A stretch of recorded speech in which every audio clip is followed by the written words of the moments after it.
President Biden continues to claim that Bidenomics is working, ignoring how the cost of living is much higher today than it was when he stepped into office.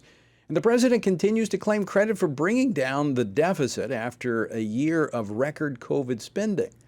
Well, the Committee for Responsible Federal Budget is projecting the federal deficit will double this year to about $2 trillion. And that's a record.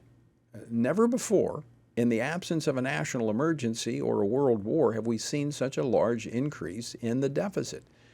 Well, is this administration soon going to find itself out of spinning room? They're spinning this stuff quicker than the news can write it. Well, here now to discuss this and more is Congressman Bob Good, a member of the House Budget Committee, Education and Workforce Committee, and of the Freedom Caucus. He represents the 5th Congressional District of Virginia. Congressman Good, welcome back to the program.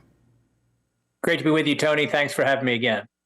So let's talk about this. This whole discussion, every time we start talking about reducing government spending, all of a sudden the media, Democrats, the White House starts talking about shutting down the government. I don't hear conservatives saying they want to shut down the government. I hear they want to shut down government overspending. Well, I have often said that we shouldn't fear shutting down the government in the sense that we do what Democrats want us to do, and we violate our principles to avoid shutting down the government. Of course, what we should do is pass all 12 spending bills out of the House, implementing Republican policy priorities that the American people elected us to implement, and that also cut our spending in a way that puts us a step closer in the right direction of some fiscal stability from a country standpoint. And that is us passing the $1.471 trillion in non-defense discretionary spending. Well, that actually includes defense, but it allows us to go to non-defense discretionary spending at pre-COVID levels, which is what the Speaker committed to doing when he became Speaker back in January. It was reflected in the Republican coalition that passed the Limit, Save, Grow bill, and the Speaker reaffirmed that commitment after the failed Responsibility Act when he said that was the ceiling, not the floor, and that we could still go back to pre-COVID levels for non-defense discretionary. So that's what we ought to do, and we ought to pass that out of the House, and then it's up to the Senate and the White House to decide whether or not to keep the government open by adhering to the House policies that the American people gave us the majority to pass. Now, the House is still in recess this week. Senate's coming back. House will be back next week. What's the status of the appropriations bills? Are we going to see those come out of the House? Sadly, I fear the Speaker is failing to lead. He has not been leading. He ought to be using the full force of his office. He's the one who speaks for the House majority. He's the one who can lead those who said only back in January, only he could be Speaker. He was the only one who could lead this new coalition. He's the only one that they would follow. And so he needs to rein in those moderates, rein in those sort of more centrist members who are hesitant to cut spending and so the so-called Biden districts. And we ought to pass out of the House, again, modest spending cuts, which are reflected in Limit, Save, Grow. We're only talking about a couple of $100 billion worth of spending cuts to get to $1.471 trillion when we're running a monthly deficit of $150 billion. We are going to be one of the most highest spending, actually the highest spending Congress in history, apart from the 2 COVID years. Well, when you look at what, again, these are nonpartisan budget experts saying that we're on track to see a $2 trillion deficit in the fiscal year that ends the end of September. I mean, that should be all of the evidence that conservatives need to push forward with reduction in spending. I mean, how can we maintain that type of deficit spending? What a failure by a House majority, Tony. There's no other way to say it. We could do that, a $2 trillion deficit with a Democrat majority. We didn't need to elect Republicans to do that. But if you think about the only couple of things that we do from a leverage standpoint when it comes to our funding, which is the number one responsibility of the House, was the debt ceiling increase.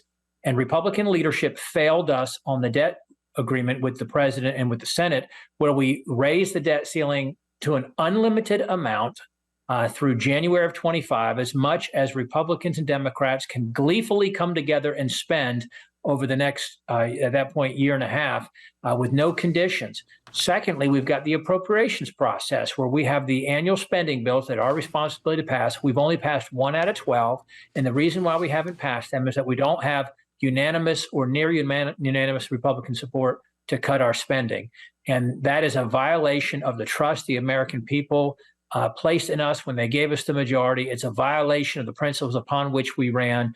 And worse yet, it is further bankrupting the country. Tony, we will spend about $20,000 per citizen this year with nearly $7 trillion, $20,000 per citizen. We will borrow 6,000 of that 20,000 this year, and only 3,000 of that 20,000 will be utilized to defend the nation, to secure the nation, to exercise the number one responsibility of the federal government, which is to keep us safe and secure.